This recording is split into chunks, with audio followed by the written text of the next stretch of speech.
It all comes down to this. Week 18 of the NFL regular season is about to get underway, and the stakes have never been higher.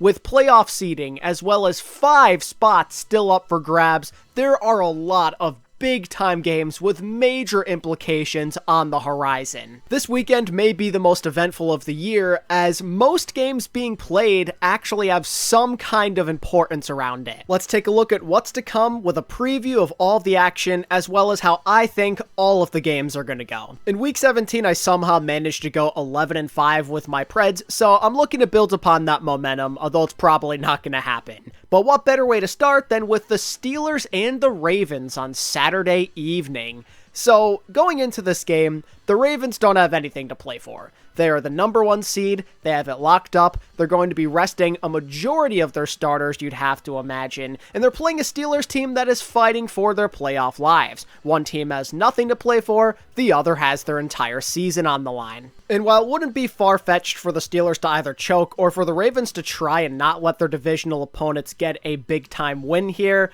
this is probably gonna go the Steelers' way, since they have absolutely everything to play for. They're gonna be firing on all cylinders, and against a bunch of backups, I think slowly but surely they should be able to punch their way through the Ravens' defenses and get a needed win. Now, will it be enough to make the playoffs? We'll have to see. Speaking of the playoffs, part of the Steelers' hopes could end up coming down to the Texans and Colts game being played on Saturday night. A huge matchup here on the line. If there is some kind of winner, if this game does not end in a draw, one of these teams will be going to the playoffs. It could just be as a wildcard team, or if another thing goes their way, maybe even the winner of their division hosting a home game. Just knowing the general consistency of these two, it could go either way, and the fact that the Colts are at home is a big-time advantage. And we've actually seen this movie play out in the past for the Colts. Go back a couple of years to when they had Carson Wentz, and they're in the exact same situation. Win in their end, lose and miss out on the playoffs most likely. But they're playing a Texans team that is not going to be making it easy, and we could actually see history repeat itself here. CJ Stroud in a big game like this, it just sounds like he was born for it. I am going to be picking the Texans to win this game. I think that CJ Stroud has the potential to be an elite quarterback, and this is his first way to show that to the world. Him versus Gardner Minshew, you just trust him a bit more. Minshew isn't a bad QB by any means, but we know that Stroud has the potential to truly be something great.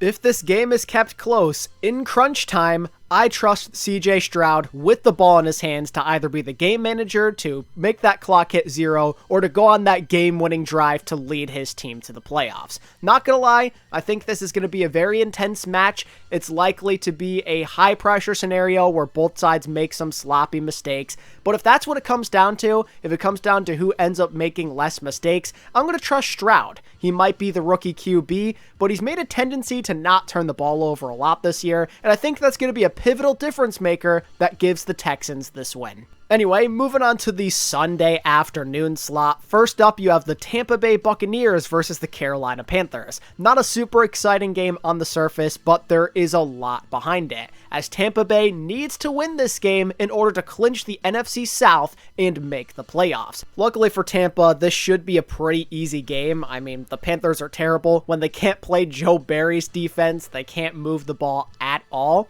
Tampa Bay should be all over that to get this win. I'm definitely going to predict them to. I mean, you really can't go against them. But I will say, I wouldn't be surprised if this ends up being a kind of scary matchup, a trap game even, as the last time they played the Panthers, it was somewhat close. They're coming off a bad loss to the Saints. All that can really affect your momentum, and the pressure can get to you in these situations. But I'm going to remain strong that the Buccaneers can make the playoffs, and Baker Mayfield can have his redemption arc be completed. Up next, our first meaningless game of the weekend, the Cleveland Browns versus the Cincinnati Bengals. The Browns already clinched a playoff berth and are locked into the spot they're at right now, so no reason to play their starters, but they're playing a Bengals team that got eliminated from the playoffs at the hands of the Chiefs last week, so not much for them to really play for either here, although I do expect the Bengals should at least play some of their starters. I don't see why they wouldn't be playing. I mean, it's the last week of football for them after a disappointing year. You're going to want to go out there and end on a strong note. They can still finish above 500, which would be great considering how early they lost Joe Burrow, and I think they should be able to do it with Jake Browning out there. He's going to try and show that he deserves to have a job somewhere next year, be it on the Bengals or somewhere else. They're playing against a bunch of Browns backups, so they should be able to get the win. Up next is going to be the Vikings versus the Lions, where both teams technically have something to play for. The Vikings, while it is a small chance, technically still could make the playoffs, so it's a must-win game for them. And the Lions, while they are in the playoffs already, still could get the 2 seed if the Cowboys were to somehow lose to Washington, so you gotta try just in case disaster happens over there. Generally, though, I think we know where this is going to go, regardless of the stakes. If the Lions are playing their starters, they should absolutely obliterate this Vikings team. Their QB situation is a disaster. It's a dumpster fire. And they're playing a Lions team that is pissed after losing the way they did to Dallas last weekend. And what better way to blow off some steam than by eliminating a divisional rival? Now we go back to meaningless games as the Patriots play the Jets. Nothing but pride on the line here, and what could be Bill Belichick's last game coaching the New England Patriots. And what could possibly be a better send-off than by beating up on the Jets yet again for like the millionth time in his coaching career? And honestly, I think it's gonna happen. Despite the Jets having the better record and everything, the Pats have just had their number for so long. I mean, literally, the Jets haven't beaten the Patriots since 2015 when Ryan Fitzpatrick was their starter, and I don't see how that's going to change when Trevor Siemian is their QB. It's going to be a low-scoring game. It will be sloppy. It will not be fun to watch. Weather could even play a factor into this. Neither team can play offense. But if there's one thing I can depend on consistently in this world, it's the Patriots beating the Jets. Bill Belichick gets his proper send-off at home as his defense and special teams maybe help put some points on the board to get yet another win over the Jets and continue the streak. Next up, the Atlanta Falcons take on the New Orleans Saints. Now, if the Buccaneers win their game against the Panthers as expected, this game likely won't mean much at all. But if they were to choke, suddenly, the winner of this game is going to move into the playoffs. So there's a lot on the line here. It's a huge game, high pressure scenario. And based off of what happened last time, I'd be a little scared if I'm the Saints. The Falcons absolutely destroyed them the last time they played. They kind of sucker punched them. So they're going to be looking to bounce back here. And I think maybe they will, as they did build some momentum after beating Tampa Bay. And what I've learned about the NFC South this season, it's that usually these top 3 teams split with each other. I feel like that's been the trend. Like Falcons and Bucks both beat each other once. Saints and Bucks both beat each other once. So now it's time for the Saints to beat the Falcons, so they all split 1-1-1 apiece. I don't know, as crazy as that logic sounds, it just makes sense to me, because that has been the NFC South in a nutshell. Sticking in the South, this time AFC, the Jaguars are going to play the Tennessee Titans. The Jags are in a desperation scenario. They need to win this game to officially win the AFC South, get a home game, and punch their tickets to the playoffs. And this seems like a great opportunity to make it happen. They were able to get a big win last weekend against the Panthers. Trevor Lawrence should be a bit healthier after taking a week off, and you're playing a Titans team that has absolutely nothing to play for, that has looked completely and utterly lost the last 2 months. Jaguars should take care of business here. They're just the better team. They're going to be a bit healthier, so I would expect them to get this W, although it could be uncomfortably close, and they could even be susceptible to an upset here. The Titans technically can't make the playoffs, but I'm sure they would love to end this season by making one of their divisional rivals suffer, and for paying them back for what was it, just like 1 year prior when the Jags made the playoffs over them in that final week. So maybe they want to dish out some revenge here. It could happen. I wouldn't be surprised. Usually there's some sort of upset in these Week 18 scenarios, but I'm going to stay strong on the Jags. Next up, the Seattle Seahawks play the Arizona Cardinals. The Cardinals are coming off a big-time upset over the Eagles, a huge comeback victory. They're feeling good, and they're probably hungry to make yet another team suffer, and they have a good chance to do that against a divisional rival here. The Seahawks are on the outside looking in for the playoffs right now, and they need to win this one desperately to have any kind of shot. There's a lot of pressure riding on them. They're not playing as good as they hoped they would this year, and that could lead to a situation where the Cardinals completely shock them. However, I'm going to remain firm that Seattle will take care of business here and get a win to possibly keep their playoff hopes alive. As the Cardinals, their defense is just so susceptible to the pass. I think Geno and DK Metcalf are going to have a great day. They're going to put up a bunch of yards, and that'll be all she wrote. The Cardinals, you can't really depend on them to make these upsets happen every single week. They're just not that good of a football team. And Seattle beat them pretty convincingly the last time they played, so I'm going to trust in them to get this win and not pull off the choke of the century. And if the Seahawks really want to pick up some steam and get back into the playoffs, they're going to be watching the next game very closely, aka the Bears versus the Packers. To put it simply, if the Packers win this game, they're in and Seattle's out. But if they lose and Seattle wins, then the Seahawks will take their place. Seattle and Green Bay fans are going to be praying to the gods that things go their way. And genuinely, I could see a world where the Packers end up losing this game. Typically, they own the Bears, and it's not that much of a problem, but the Bears are only one game behind the Packers in terms of record, and this Bears team is a lot better than what we saw during Week 1. They've come leaps and bounds as a team. Their defense is significantly better. Justin Fields looks more confident as well. I think the Packers are in for a battle here. I feel a bit more confident since they're at home, but I don't know, man. I think this could go either way. This game's tough for them as Green Bay's the only one playing under any kind of pressure. Chicago's not playing for anything. They're just there to have fun. They're going to be playing pressure-free football. Compare that to the Packers, whose season is on the line, and you don't know how you're going to do. You don't know how Jordan Love is going to respond to something like that. He could thrive under it, as we've seen in a lot of scenarios, but he could also fail massively with that type of pressure on his shoulders to see an exact replication of what the Packers did last year, where they lost in Week 18 to miss the playoffs. This feels like a scary trap game against a divisional rival that desperately wants to beat them. And while I do think the Packers are definitely the better team,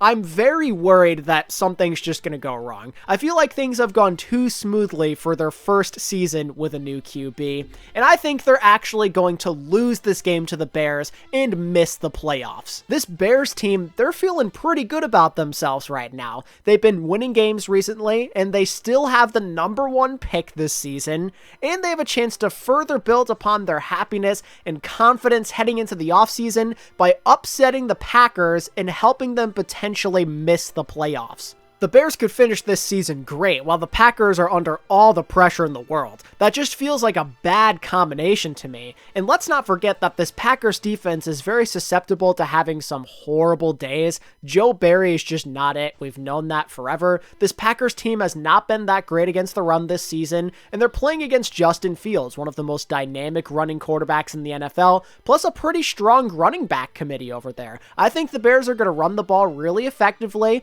They're going to wear this Packers team down, and their defense is going to surprise Jordan Love and maybe force some mistakes. I think they're going to get sucker punched, and they're not going to be ready for this. I think the lights will be too bright, and the Bears are going to walk away with the biggest upset of the week. Anyway, let's move on to the next game. It's another meaningless one. The Chiefs versus the Chargers. Kansas City are going to play a few of their starters to potentially hit some milestones that they're looking to get, but outside of that, nothing to really play for at all. They're locked into the 3 seed. They're playing a Chargers team that is absolutely terrible. Could go either way. It's Blaine Gabbert versus friggin' Easton Stick. No one cares. It's probably not going to be a fun game. But the Chargers are really stinky. I didn't like what I saw against Denver, so I guess I'll just pick KC here and move on. Probably one of the most boring games of the week. Speaking of meaningless AFC West games, the Broncos are going to be taking on the Raiders. While both teams cannot make the playoffs, I think there's some kind of stake for both teams here. Denver just want to end this season on a good note after all of the drama and ups and downs,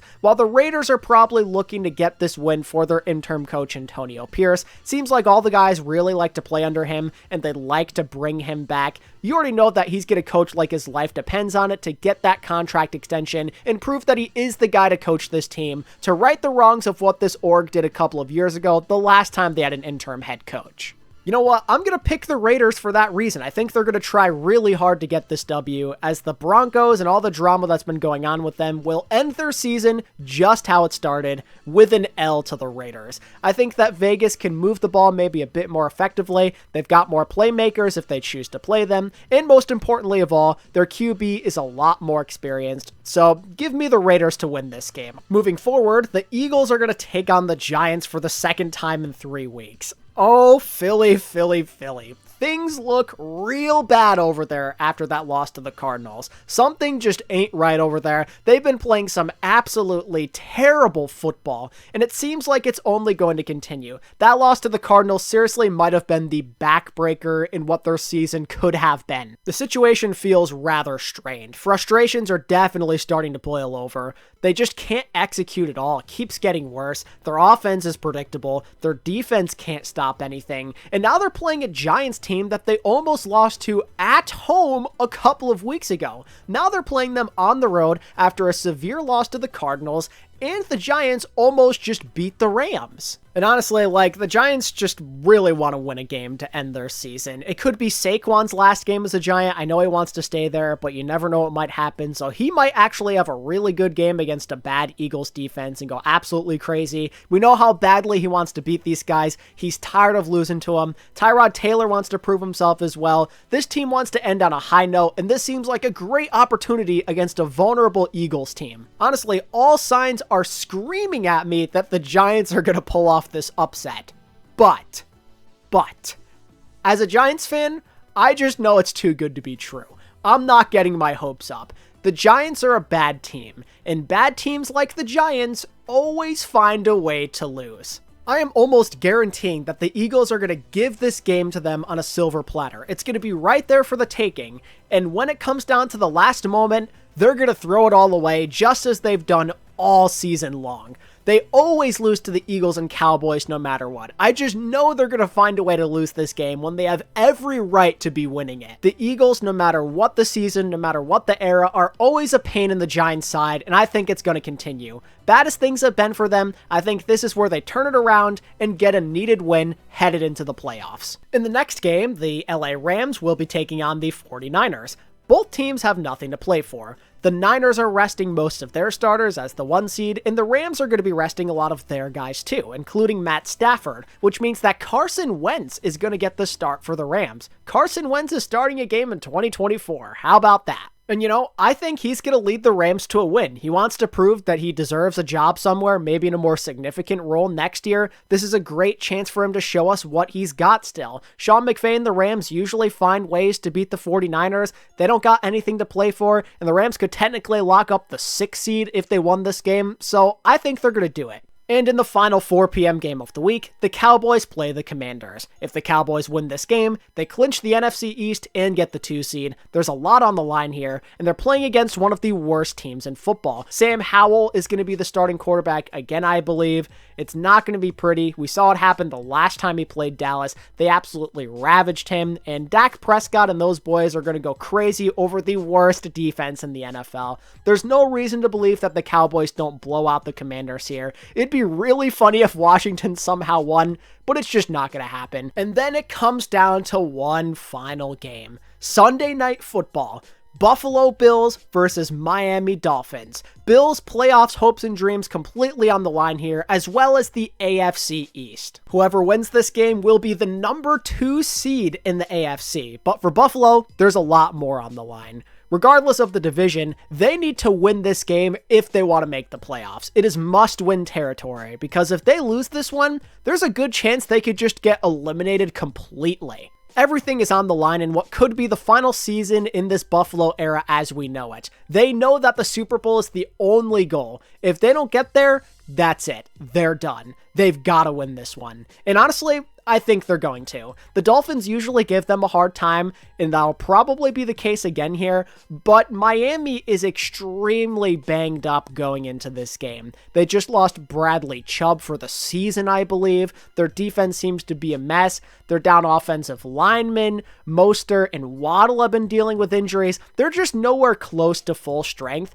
and Buffalo are a lot healthier. I think they're going to take advantage of that, and they're going to beat this Dolphins team convincingly to make the playoffs and win the AFC East as the 2 seed, despite all of the shortcomings that happened beforehand. Buffalo can certainly lay an egg. They are an inconsistent team, but I don't think they're going to let that happen. Josh Allen will not let that happen. He's going to put this team on his back just as we've seen the last couple of weeks, and maybe they get the run game going early to develop their confidence and move the ball smoothly. It's never easy playing the Dolphins, but they have all of the cards in their hands, and I would be very surprised if they lost. And on that note, that is going to wrap up my preview and predictions for Week 18 of the NFL season. If things go how I see in this video, then the following teams would punch their tickets to the playoffs. You'd have the Bills, the Jags, and the Tampa Bay Buccaneers all winning their divisions, but then on top of it, the Seahawks and the Texans would make it in as wildcard teams. Let me know your thoughts down in the comments below. Who do you think makes the playoffs? Who misses out? What upsets happen, if any? And of course, if you enjoyed the content, make sure to like this video and subscribe for more NFL videos.